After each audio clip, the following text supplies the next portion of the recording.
Hello，大家好，我係阿峰，歡迎收睇瘋狂試食系列嘅影片。今集介紹嘅自助午餐係位於東涌怡東路9號裕雅苑對面嘅福朋喜來登酒店地下大堂入邊嘅御廚。我喺上年曾經出過片，講過交通同埋訂座詳情，大家有興趣嘅話可以撳右上角睇返㗎。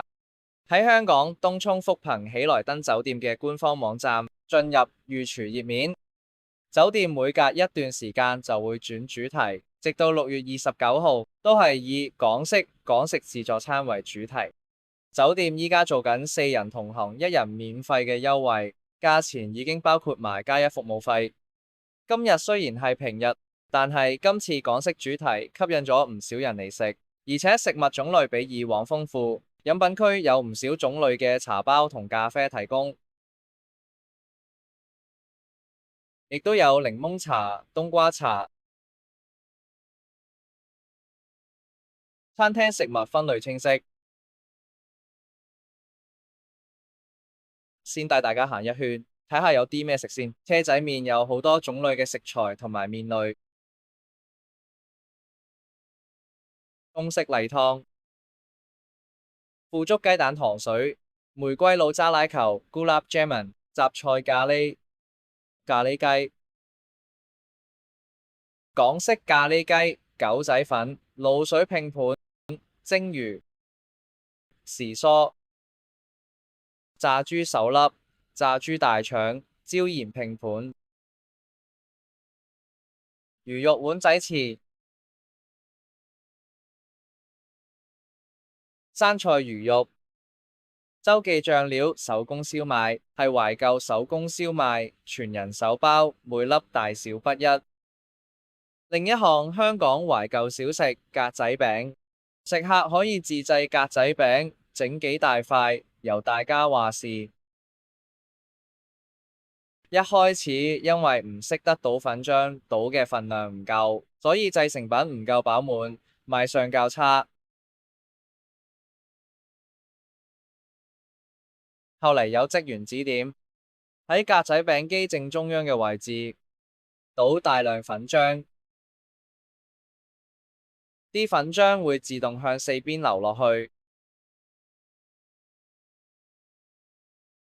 合埋個蓋後較2分半鐘，聽到叮一聲就可以拎起製成品，搽埋牛油、砂糖、花生醬、煉奶就食得啦。我建議可以增設平板電腦教學，教食客點樣自製格仔餅。如果餐廳連雞蛋仔、煎釀三寶都能夠提供，就更加好啦。甜食方面有涼粉同埋雜果，有啲木瓜同埋菠蘿。車仔麵區有唔少餸俾大家揀，例如豬皮、糊絲。豬皮雖然幾辣，但幾好味，好彈牙。腐竹雞蛋糖水有少少蛋花，少少腐竹碎。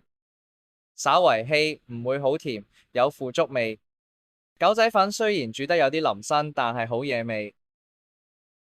炸豬手整體有啲乾身，表面嘅豬皮炸得有啲硬，以燜嘅形式烹煮會較好。菜心脆嫩爽口，有菜味，幾正。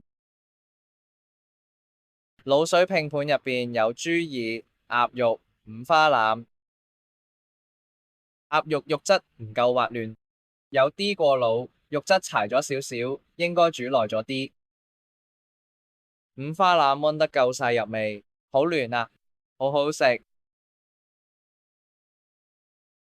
碗仔翅落咗麻油同埋醋之後非常之香，有冬菇絲、金菇同埋筍絲。呢個玫瑰露炸奶球非常之甜，表皮紮實，咬落去之後就似食緊海綿蛋糕咁軟熟。石斑魚非常之大條，直落都 OK， 無雪藏味。總結嚟講，今次港式自助餐比起上年嚟食嗰次，食物種類豐富咗，味道都維持到。不過今日好多人嚟食，台面就俾人畢到有啲污糟。今日呢餐自助午餐比上次嚟講算係價廉物美，我覺得大家一定要去試下。今集瘋狂試食系列嘅影片就到呢度啦。如果大家想知道更多飲食資訊，就記得訂閱我嘅頻道啦。我哋下集再見啦，拜拜。